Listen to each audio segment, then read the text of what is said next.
Bueno, entonces esto es la reacción acrosómica. La reacción acrosómica es, como les dije, esto tiene no es una bolsa.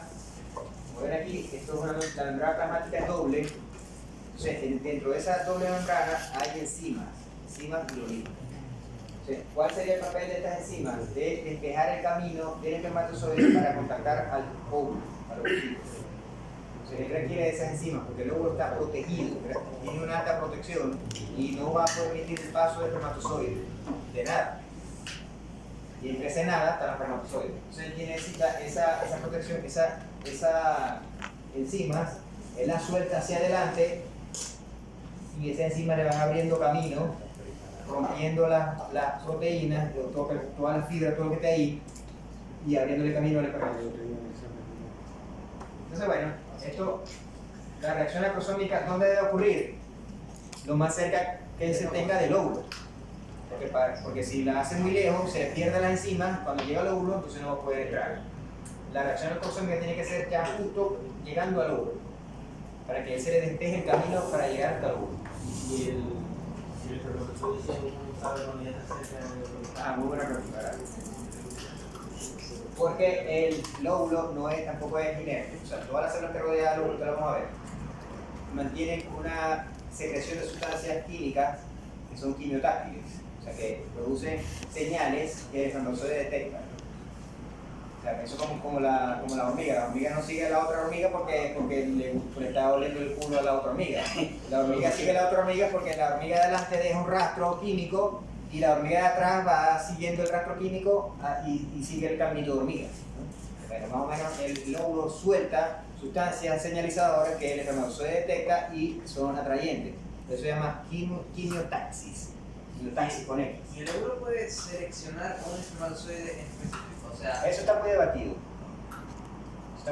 Porque se supone, o sea, genéticamente, ustedes saben que quien determina el sexo del bebé es el espermatozoide. Pero hay, o sea, yo no me acuerdo que yo no leí eso por ahí, no me acuerdo cómo lo busqué. Que el óvulo puede también atraer cierto tipo de espermatozoides y a veces atrae más a los espermatozoides X o a veces atrae más a los espermatozoides Y. O sea que también el óvulo puede influenciar. ¿y eso se ha comprobado o todavía se puede debatir? O sea, una cosa que puede ser comprobada, pero cae dentro de la probabilidad. Una cosa es segura, el espermatozoide o trae X o trae Y, eso sí es seguro.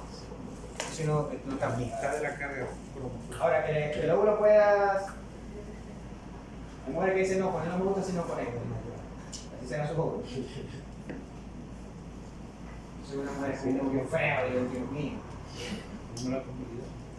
Entonces, estas enzimas se salen, aquí este esquema lo que quiere decir es que aquí se rompió, fíjense, aquí va la membranita de afuera, se rompió y toda esta bolsita de enzimas se está liberando y queda el espermatozoide sin la bolsita. Entonces ya este espermatozoide tuvo la reacción acrosómica. ¿Cuándo la tiene que tener? Lo más cerca al óvulo, ¿verdad? Si yo tengo una muestra de semen que lo saqué del toro, lo veo y veo que los espermatozoides tienen ya reacción acrosómica porque yo le doy la cabeza limpia, eso, una reacción temprana, ese semen nocivo. Si tiene una alta proporción de membranas. Este es un dibujito a ver si sale. A ver, esta es la acrosoma, esto verde. Está bello, ¿verdad?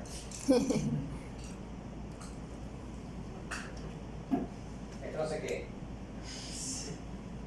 Porque esto es de lo saqué de un sitio de biología marina. Esto es que es donde se ha investigado más al espermatozoide, como el espermatozoide, primero que es grande y tiene bastante facilidad, o sea, bastante sencillo, es el espermatozoide del erizo marino. El erizo ese que son muchas pujas así que andan por ahí en la playa. Ese espermatozoide, esto no sé qué yo de ahí. Esto es supuestamente un espermatozoide de esto. Ok, entonces repasando todo, esta también le queda ahí para que ustedes repasen. Tenemos que el paso 1, no sé cuál es. ¿Cuál dice 1 ahí? Dice 5, 1, aquí está, 1. El semen es depositado en la vagina. Y ahí, esto que está saliéndose de la vulva, ¿qué es? pérdida retrógrada. Luego viene la cervix. ¿Qué pasa en la cervix? Hay unas criptas. Aquí, bueno, el semen se queda aquí, ¿verdad? Ya aquí el espermatozoide está nadando en el moco. Aquí, los espermatozoides que entran aquí en estas criptas ya se filtran. Luego el espermatozoide sigue el camino hacia el útero, y el útero que hay, las glándulas endometriales, también van a capturar espermatozoides. Luego llega aquí, que es la unión útero-tubal, y ahí el espermatozoide requiere de su motilidad progresiva para poderla atravesar. Y ya después que llega al oviducto, llega al sitio de reservorio donde va a estar con muchas horas viable. Y al final tiene que esperar al óvulo que va a llegar, en la ovulación va a llegar ahí a la ampolla. ¿Ustedes se leen eso? Ok, entonces esta es la diferencia por especie de ese proceso de depositar semen, ¿no? Lo primero que tiene que recordar es el tipo de pene. Hay diferentes tipos de pene. Los rumiantes tienen un pene que tiene poco tejido eréctil, que es el bulbo cavernoso. Porque su erección es longitudinal. Eso es lo que hace cuando el toro o el carnero o el cerdo tiene erección, no aumenta de tamaño, ¿verdad? No es sangre, sino que él solamente estira el pene, lo tiene enrollado, ¿verdad?, en la S peniana, y él cuando tiene la erección lo que hace es tirar el pene. Tiene su cuerpo cavernoso, pero la principal erección es estirar la S peniana. En cambio, el perro, el caballo son penes vasculares, o sea que su tamaño depende de la sangre. La cópula, fíjense que el toro, un segundo, el toro lo pasado también. El caballo 20 segundos, el cerdo, esto va a durar 60, el perro 20 minutos, pero es por la cópula, por el flujo copulatorio. El cerdo dura 6 minutos y el caprino también 1 segundo. Bien, entonces este es el volumen de semen que eyacula cada especie. Fíjense que el caprino tiene apenas un cc de eyaculación, mientras que el cerdo, que es el que más eyacula, tiene 200 cc, es un vaso de chicha. Un vasito de chicha tiene 250 un vaso de chicha. Bien. Y lo otro que llama la atención aquí es la cantidad de espermatozoides que tiene. Entonces, si yo digo que aquí es un cc, pero tiene 3.5 por 10 a la 9, ¿cuánto es eso? 3.5 por 10 a la 9, ¿cuántos millones es eso?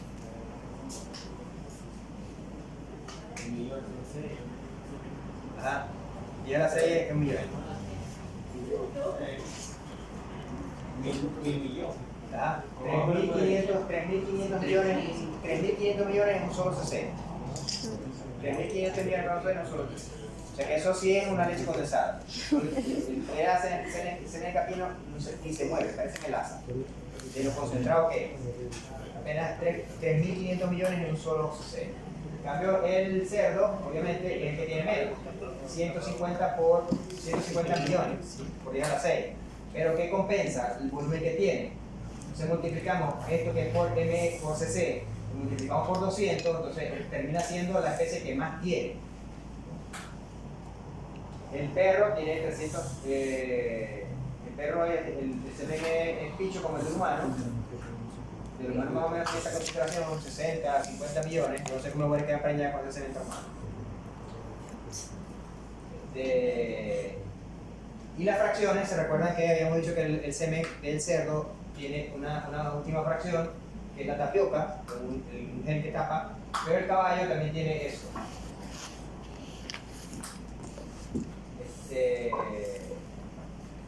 Lo otro es donde eyacula.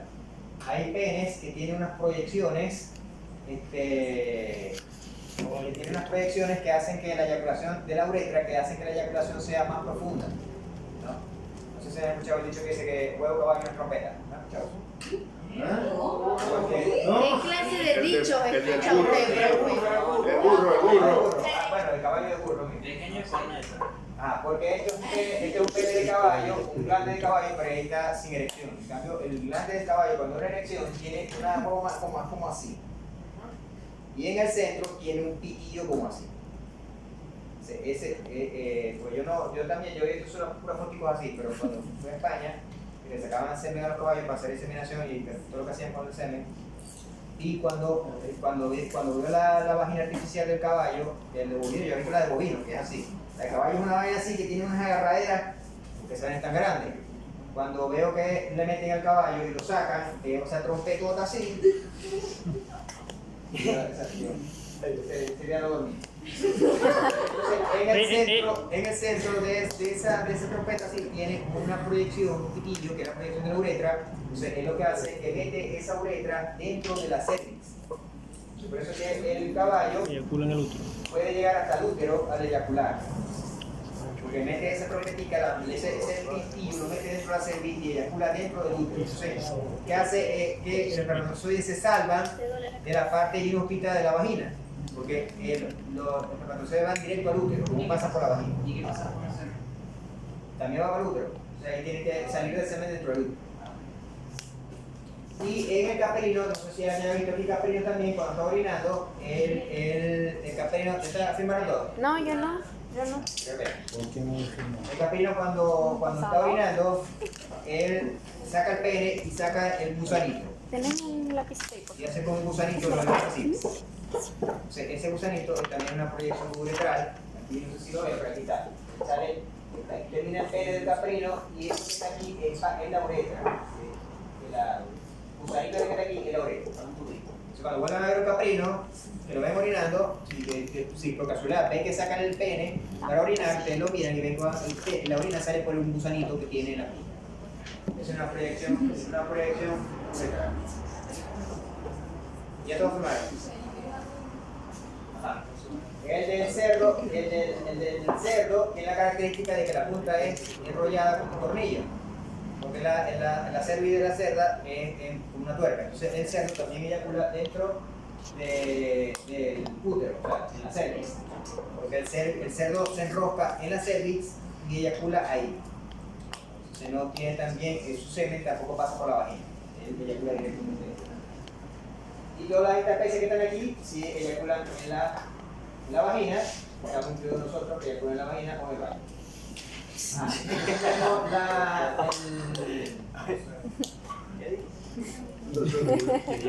La otra parte, el ovocito.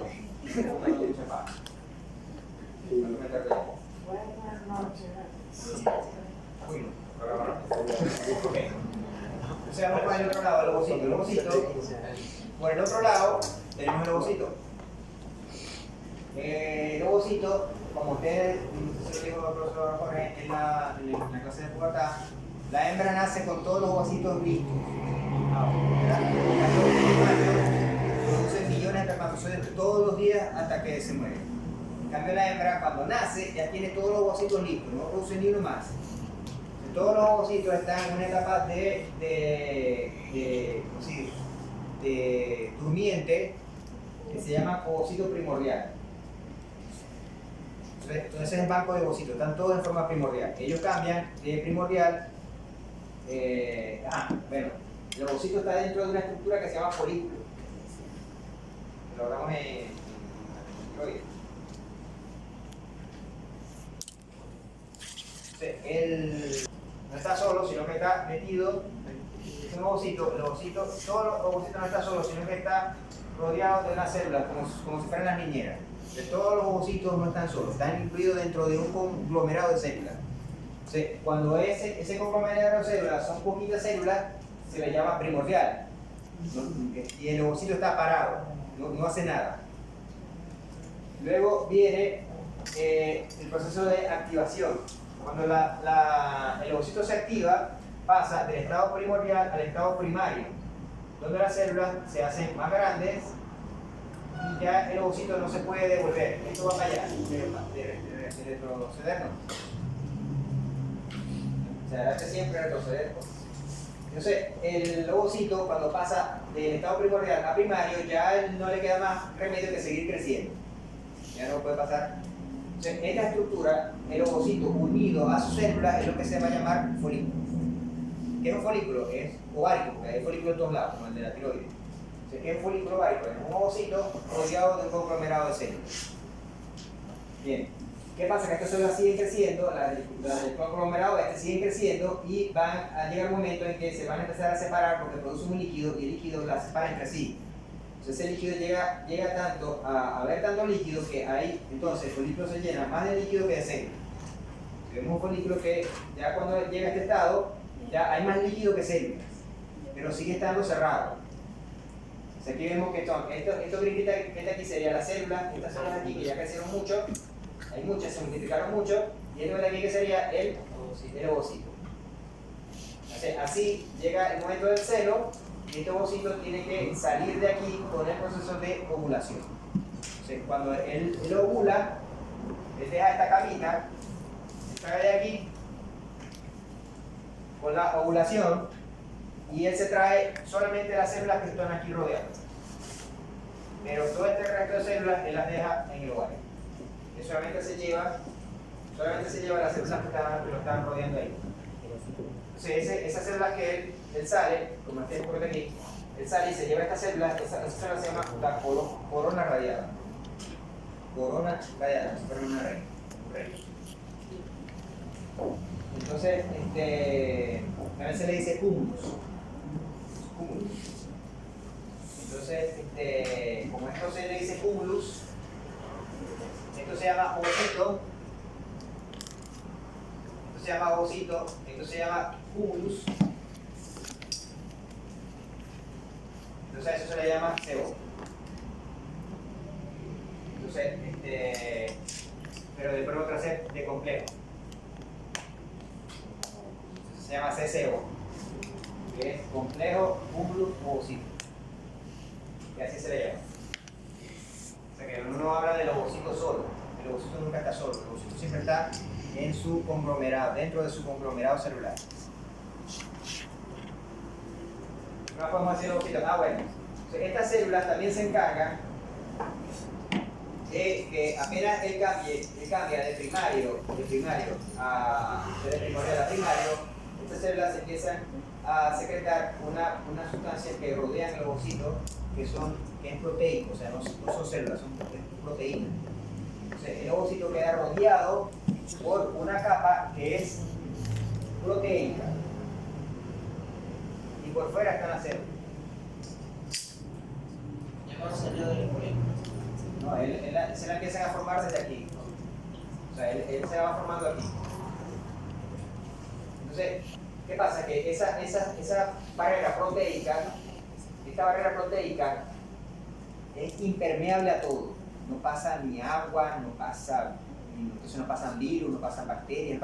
Eso es una capa como usted ha visto la carabota que tiene por dentro la chita blanca y por fuera la cascarita negra, bueno, igual. Es una cáscara que protege al óvulo y es impermeable. Entonces ustedes dirán, bueno, si es impermeable, ¿cómo se alimenta? Pues si una célula tiene que alimentarse, ¿verdad? Entonces, ¿qué hacen las células que están rodeando? Por eso que son tan importantes esas células. Ellas tienen unos piquillos que atraviesan, en forma de poros, atraviesan esa capa y de esa manera alimentan al ovocito para mantenerlo vivo. Pero el ovocito está completamente separado del mundo con esa capa proteica. Y esa capa proteica se llama zona pelúcida y se abrevia ZP. Entonces, cuando ustedes estén hablando de ovocitos y escuchen ZP, entonces saben que están hablando de la zona pelúcida, que es una capa, una cáscara proteica que rodea al ovocito y lo protege del mundo. ¿Sí? Ok. ¿Qué más? Esa es esta pelotita que tengo. El ovocito es esto que estamos hablando. Este es el ovocito. Esto que está aquí es como un cordoncito. ¿Lo ven ahí o son estos meteoros? Ese cordoncito es la zona pelúcida. Y esto que está aquí son las células del cúmulo. Y este es el ovocito. Si ven, ¿qué tamaño tiene una célula del cúmulo? Yo creo que el tamaño del cerebro. Esa es una célula del cúmulo. Y fíjense la diferencia de tamaño entre el ovocito y una célula del cúmulo. Creo que sería esto popular. un cuerpo polar, exactamente. Un cuerpo polar. Cuerpo polar, pero me gusta más el cuerpo regional. Entonces, el cuerpo polar, ¿de dónde viene ese cuerpo polar? Resulta que el ovocito, cuando está metido aquí, habíamos hablado de que está en el folículo primordial, él tiene la carga genética completa. O sea, él es diploide. ¿Recuerdan qué significa la palabra diploide? Sí. Diploide. Porque tiene la carga genética completa porque se supone que la carga genética es duplicada. Entonces, aquí el ovocito es duplicado, tiene la carga genética completa. Pero él no puede hacer eso. ¿Por qué? Porque se supone que él tiene que tener la mitad y el espermatozoide tiene que tener la mitad para poder crear un nuevo ser, ¿verdad? Entonces él tiene que hacerse la mitad. ¿Cómo se llama la mitad? Haploide.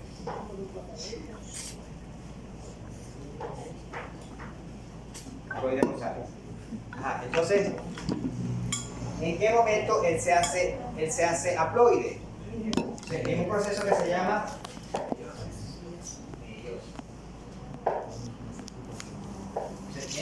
llega un momento cuando ya fíjense que ya está pasando por aquí, ya se está empezando a llenar esto de líquido, ahí es cuando el espermatozoide sufre la meiosis.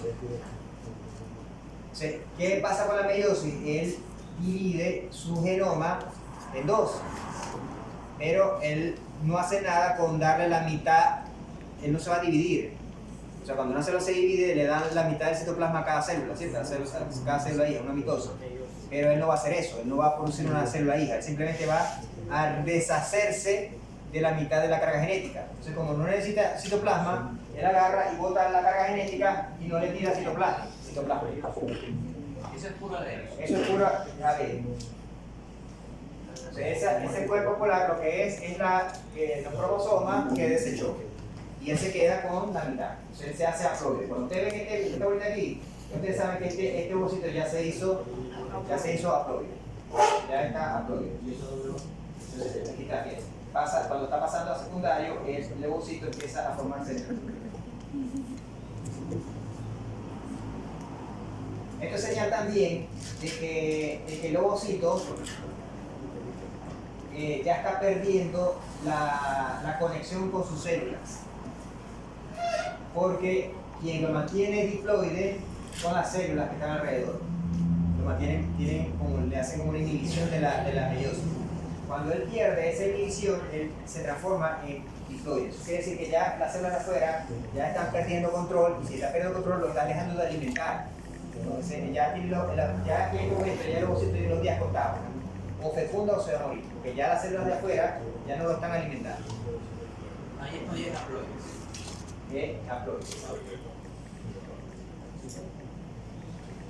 Y entonces aquí viene el cuento. Porque Chepina dice una cosa, aquí habían siempre un pleito porque Hugo, que era el otro profesor que estaba en fisiología y endocrinología, decía otra cosa.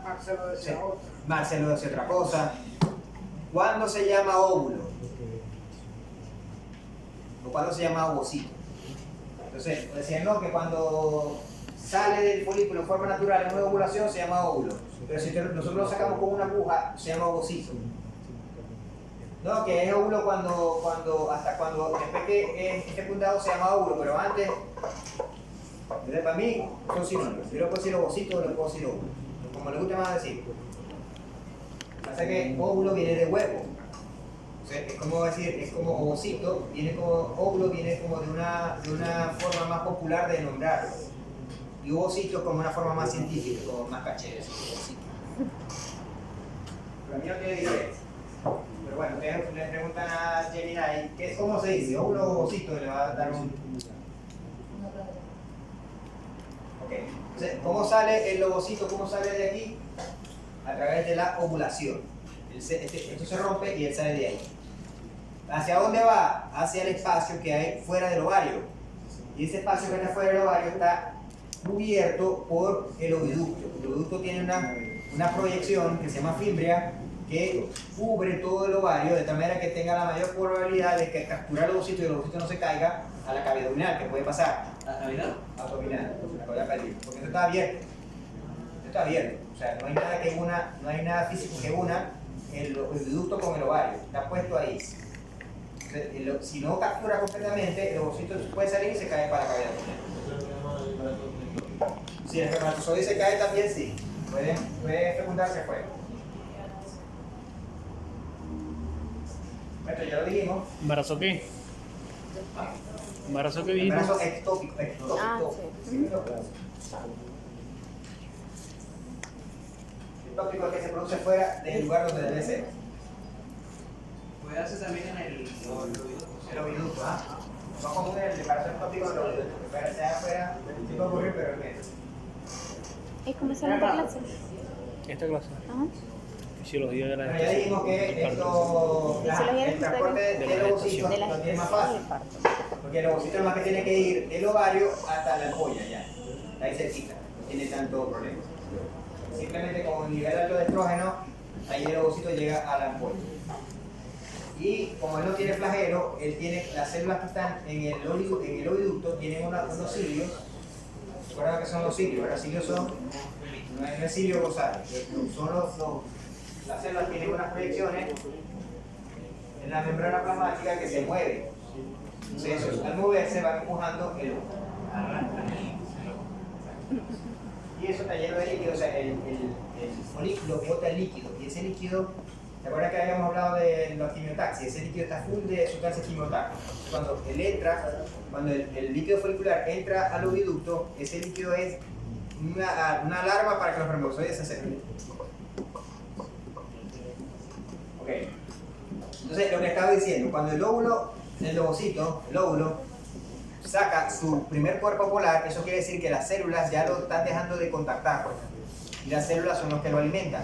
O sea, a partir de ahí ya el óvulo tiene va en contrarreloj, ya él se va a dejar morir. Entonces, por eso él tiene una duración de vida, que va a depender de la especie. Hay especies que el óvulo dura más, hay otras especies que duran menos. Pero a partir de que él suelta su cuerpo polar, ya él es contando cuánto le queda para morirse. Entonces, ¿cuánto dura eso? Bueno, fíjense que el ovocito en la vaca puede durar, después de eso, puede durar unas 20 a 24 horas.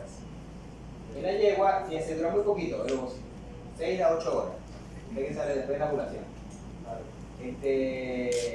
La oveja 16 a 24 horas y la cerda 8 a 10 horas. Entonces, el ovocito dura muy poquito tiempo. Entonces, ¿qué pasa? Que si para que se dé la fecundación, el ovocito no puede esperar al espermatozoide. Ya cuando él llega al oviducto, ya tiene que haber espermatozoide esperándolo. Si no ocurre eso, es muy probable que eso no quede en gestación.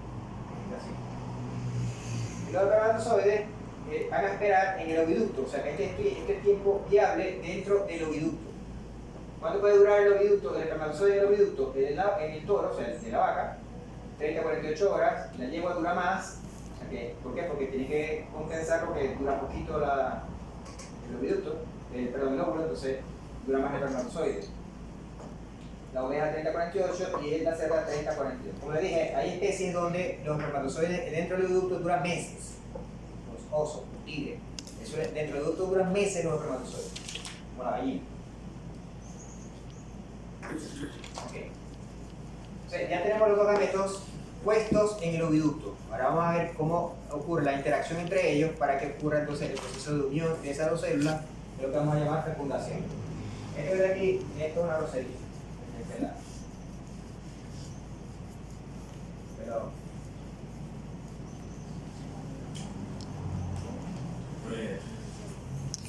Pero entonces, la unión del gameto masculino y femenino a nivel de la joya del oviducto. El gameto, ya sabemos que el gameto es el espermatozoide, el gameto femenino. Luego de su preparación, ya sabemos que cómo se preparan, maduración, dando como resultado una formación de un embrión unicelular. Cuando el óvulo se une definitivamente con el espermatozoide, a lo que resulta se le llama cigoto. Cigoto es lo que se resulta de la unión del espermatozoide con el óvulo. Se llama cigoto. Todo el tiempo se va a llamar cigoto. Bien, ¿cuáles son los pasos de la fecundación? Primero es que, como ya dijimos, el espermatozoide se tiene que acercar al óvulo. ¿Cómo se acerca? Con la hiperactivación y aparte el óvulo y todo el líquido folicular tiene sustancias quimiotáxicas. Entonces, él es llamado hacia contactar al ovocito. Bien, Entonces, ¿qué es lo primero que tiene que atravesar el espermatozoide? Tiene que atravesar lo que habíamos hablado, que el óvulo no está solo, sino que está metido dentro de una cápsula de células. Entonces, lo primero que está por fuera son esa cápsula de células. Y luego está esto moradito que está ahí, que dijimos que era la zona pelúcida. Y dentro de eso está el ovocito. La zona del cúmulo, la zona de afuera. Esto sí, esto rosado con bolitas azules, esto es el cúmulo. Y esto moradito sería la zona pelúcida. Entonces, él tiene que hacer la migración, o sea, atravesar el cúmulo, atravesar la zona pelúcida y contactar la membrana plasmática del ovocito, que le llaman membrana vitelina. La membrana plasmática del ovocito se le llama membrana vitelina, haciendo énfasis de que eso es un huevo, como si fuera vitelo, ¿no? El vitelo de huevo. Entonces, eso se llama membrana vitelina. Estos serían los pasos hasta que se produce entonces lo que se llama fecundación, que es cuando el espermatozoide penetra al ovocito. Bien, lo que vemos en esta fotico es que cuando tiene que usar el espermatozoide las enzimas que tiene el acrosoma, en la zona pelúcida, que es lo más duro, ¿no? Pero resulta que dentro de esas células que están aquí por fuera no están libres, están unidas unas con otras. Entonces tampoco dejan pasar los espermatozoides. Entonces lo que se ocurre ahí es una, ¿cómo se llama? Una colaboración espermática. ¿Qué es la colaboración espermática? Que hay muchos espermatozoides que cuando llegan aquí hacen la reacción acrosómica, pero ya la hicieron muy lejos. Ellos no van a poder fecundar. Pero Le facilitan, le van separando las células que vienen atrás. O sea que por eso es que el que fecunda no es el primero que llega. El primero que llega lo que va es tratar de separar las celulitas, y el que viene atrás es el que va a aprovechar esos huecos para llegar a la zona pelúcida, y el que hace reacción acrosómica en la zona pelúcida, eso es como si ustedes metieran un cuchillo caliente en mantequilla. Le un cuchillo caliente en mantequilla, el cuchillo se va, ¿verdad? Así se va el espermatozoide cuando hace la reacción acrosómica a tocar la zona pelúcida. Esas enzimas le abren camino y él atraviesa la zona pelúcida. ¿Y qué hicieron estos espermatozoides que abrieron camino? Ahí queda. Simplemente se hizo la colaboración espermática. Bien. Entonces, en ese caso ya estamos haciendo estos pasos, ¿verdad? Migración del cúmulo óvulo. Está migrando. Pero como le dije, que hace la reacción acrosómica antes. Ese solamente lo que hace es despejar el camino. El que va a penetrar es el que hace la reacción acrosómica al tocar la zona pelúcida. Luego, este espermatozoide aquí requiere motilidad. No es porque él puede tener el acrosoma muy bello, pero si tiene el flagelo dañado, no va a poder atravesar la zona pelúcida. Él tiene que empujarse con el flagelo. Él se empuja con el flagelo, atraviesa la zona pelúcida y cae en el espacio vitelino. El espacio vitelino es el espacio que hay entre la zona pelúcida y la membrana plasmática del ovocito. Ese espacio se llama espacio vitelino, espacio perivitelino. Y ahí entonces el espermatozoide va a contactar. Okay. Pero resulta que si ustedes ven aquí hay uno contactando la zona pelúcida. Pero ¿qué pasa si otro llega aquí? También la va a atravesar. Y si llega otro por aquí, también va a poder atravesar la zona pelúcida y van a caer aquí en el espacio. Pero ¿cuántos espermatozoides tienen que fecundar? Uno solo. Entonces debe haber mecanismo porque el óvulo garantice o prevenga que varios espermatozoides vayan a entrar. Solamente puede entrar uno. Si por ejemplo, si casualidad entran dos, eso se llama polispermia. O sea, eso es un cigoto que es incompatible con la vida porque solamente puede tener 2N, no es 3N. Eso se transformaría en 3N, porque serían dos espermatozoides y un óvulo, eso sería 3N, eso es incompatible con la vida. Entonces, él tiene que garantizar que solo un espermatozoide entre, y eso se llama la reacción cortical. Profe, cuando es morocho, ¿cómo es? Ya vamos a explicar eso. ¿Recuerdas ahorita? Entonces, esta reacción cortical, ¿qué hace? Entonces, previene que otro espermatozoide fecunde al mismo tiempo que está fecundando otro. Y eso es inmediato, o sea que un espermatozoide apenas contacta la membrana plasmática lo deja entrar inmediatamente, bloquea toda la membrana plasmática. Y ya el otro que quería entrar ya no puede entrar. Y esos son unos gránulos que tienen cerca de la membrana. Estos punticos que están aquí significa que esos gránulos hay una reacción en cadena inmediata y esos gránulos bloquean completamente la membrana plasmática. Y ya ningún otro espermatozoide puede entrar. Eso se llama la reacción cortical. Fenómeno para evitar la poliptermia. Bien, entonces resulta que el espermatozoide solamente entra uno solo. Antes, en los años 40, 30 por ahí, una loca se le ocurrió decir, sin ningún basamento científico, que el espermatozoide solo entraba a la cabeza y la cola quedaba afuera. Entonces, a partir de ahí, eso se hizo. Bueno, sí, si ella dice que eso es así, después toda la comunidad científica, sin ninguna prueba, le creyó que ella decía eso. Por ahí por los años 70, 80, empezaron a cuestionarse por qué tenemos que crear todo lo que ella se dijo hace en los años 40. ¿No? Empezaron a investigar y resulta que eso no es así, sino que el espermatozoide entra completamente con tu y cola al ovocito, entra con tu y cola, tu flagelo. ¿Cuál era el fundamento de eso? Porque decían no, que las mitocondrias solamente vienen de la madre, entonces las mitocondrias del padre no pueden estar adentro porque solamente vienen de la madre. O sea, yo que soy masculino tengo mitocondrias femeninas, porque las mitocondrias solamente vienen del lado de la madre. Las mitocondrias masculinas no se transmiten a la descendencia. Entonces, pero si el flagelo tiene mitocondrias, ¿dónde van a dar? Se quedan ahí con la cola se degrada toda y todas esas mitocondrias se degradan con la cola, con el flagelo. Entonces el espermatozoide entra completo. Hay unas especies por allá, unos ratones, que la cola es demasiado larga y si le da huevo al espermatozoide, el ovulito, meter toda esa cola en la corta. Pero... Ok, entonces estamos claros en eso, ¿verdad? Entonces el espermatozoide entra completamente al ovocito con tu y cola, tu flagelo. Ok.